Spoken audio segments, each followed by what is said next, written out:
Hello, Morongo Basin, and listeners around the world online at Z107.7 FM.com.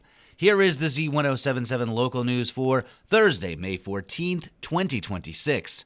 A man on probation is alleged to have led deputies on a vehicle pursuit through 29 Palms.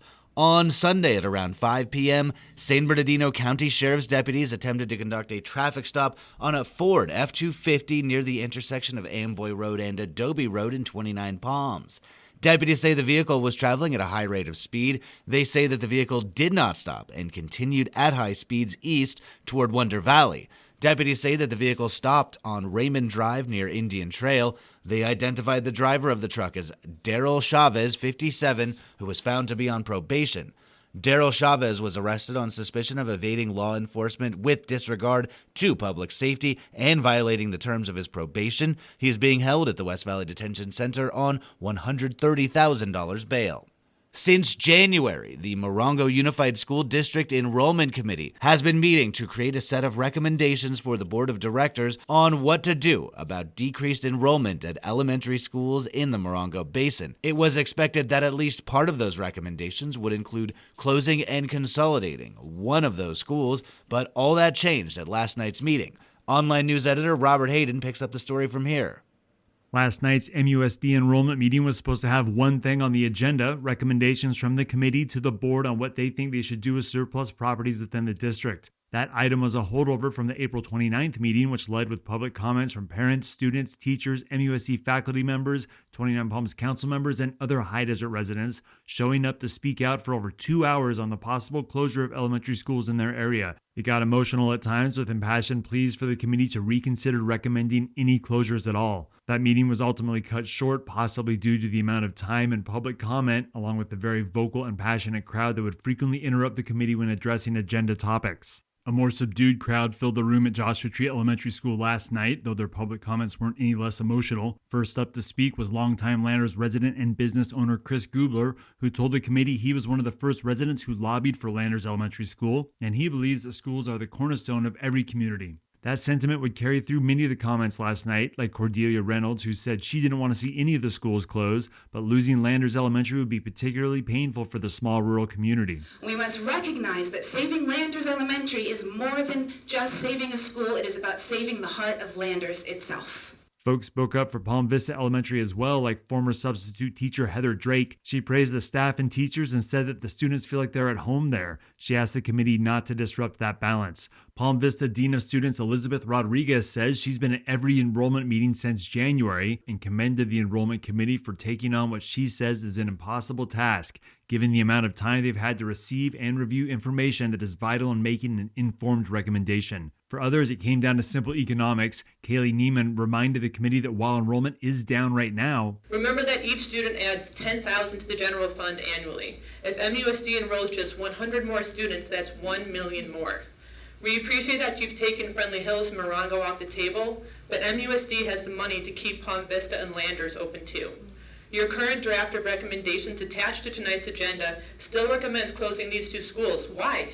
That focus on increasing enrollment came up in many public comments as well, such as Carolyn Riggs, who says that closing schools should only be seen as a last resort. Just a reminder, our district is not in financial distress and far from crisis. As public comments closed out, the packed room stayed relatively quiet as the committee began to review the draft recommendation to the MUSD board. The committee wanted to make it clear that the recent budget stabilization method should be exhausted before considering consolidation and that there needs to be more advocate work at the state level for low enrollment rural districts. Other committee members agreed that the enrollment needs to be their focus. It's literally right in their name. That discussion led to the 3 recommendations in the draft report. This is where it was expected that the committee would continue with their decision from the last meeting, but as committee members seemingly began stepping away from the idea of closing schools, Chair Jennifer Cusack addressed the committee and the crowd saying, quote, "I think given the report in May, it's really hard to recommend closing new schools. I know that enrollment is super low, but we as a community have to do better to try and encourage families that want to live here," unquote. Committee member Wayne Hamilton made sure the idea stuck and the room responded positively. Maybe we should table this and this board reconvene and start working on enrollment.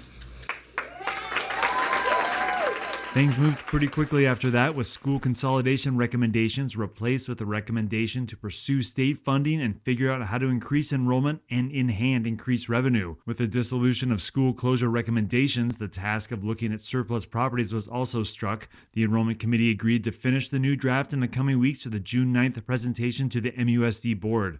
A motion was passed, seconded, and voted on, and with that, the process that began 5 months ago with the first enrollment committee meeting was complete. No further enrollment committee meetings are scheduled, and a revised copy of the enrollment committee's recommendations will be included with the June 9th board meeting agenda. You can find a longer version of this story along with some photos at our website, Z107.7fm.com. Reporting for Z107.7 News, I'm Robert Hayden. Registration opens today for swimming lessons at Lucky Park Pool. The pool, run by the City of 29 Palms, officially opens for the summer season on May 23rd. The city's Parks and Recreation Department will be holding swimming lessons for swimmers of all levels beginning June 15th. 4 two-week sessions will run through August. Registration opens today. You can see the full schedule and register at a link in this story at Z107.7fm.com. This month in 29 Palms and Joshua Tree, Milltree's Rites of Passage program is bringing veterans and civilians together through storytelling, spoken word, and live performance. Reporter Hillary Sloan has more.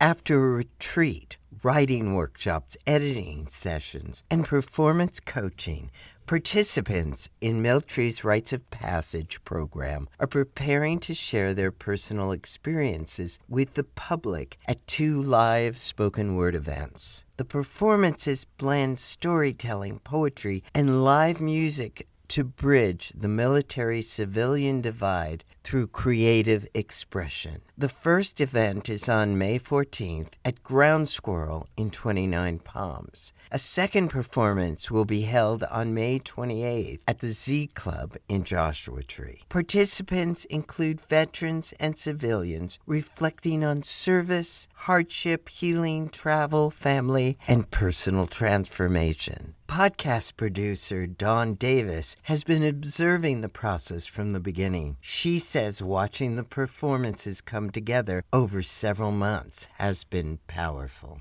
It was just really nice to see where the stories have come from. Like, I saw them being formed, and then to see kind of, I guess you would call it, the end product was really interesting. Milltree says this project is about connection, understanding, and creating space for people to be heard. For Z107.7 News, this is reporter Hillary Sloan. Hey y'all! The beloved Southern play Steel Magnolias made its debut at Theater 29 last weekend. Reporter Adeline J. Wells joins us with a review.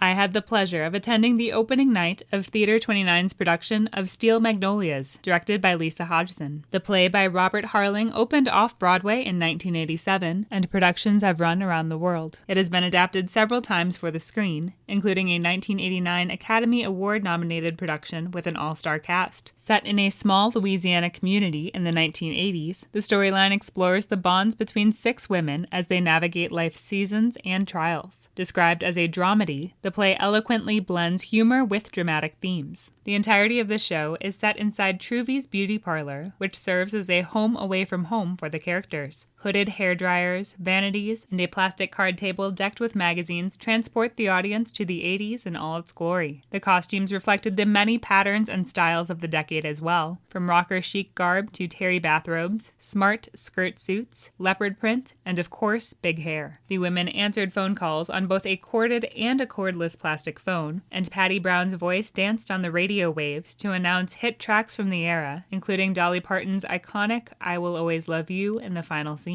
Hodgson's production of Steel Magnolias was beautifully cast, with 6 local actors captivating the audience with their dynamic chemistry and twangy Southern accents. Truvy, portrayed by Laura Harwood, was vivacious, warm, and stylish as the beauty parlor owner. Sabrina Olsen was charming as the bubbly bride Shelby, whose wit and zest for life were endearing. She and Amy Miranda, who played Shelby's mother, Emlyn, fostered a credible familial bond, and Miranda's range of emotion from the first to final scene aptly reflected the evolution of a mother's love. Heather Clisby's expertise with comedic timing was on full display in her role as Clary. She traded barbs with Virginia Sulick's Weezer skillfully, and Sulick flick endeared the audience with the soft spot that showed beneath her wisecracking character's sarcasm. Gabriela Garcia mastered the character arc of stylist Annelle, from a sweet, nervous newcomer to a woman sure of her path, an arc she traveled with the support of her friends. The actors' skillful portrayal of their characters makes them recognizable to the audience. It becomes easy to identify elements of a mother, a sister, or a friend in one of the 6 women on stage. The production prompted full-throated, genuine laughs from the beginning and had my eyes brimming with tears by the end. Hodgson's production of Steel Magnolias is a testament to the scope of emotion, the trials of the human experience, and the bonds of friendship that make the journey not only bearable, but joyful.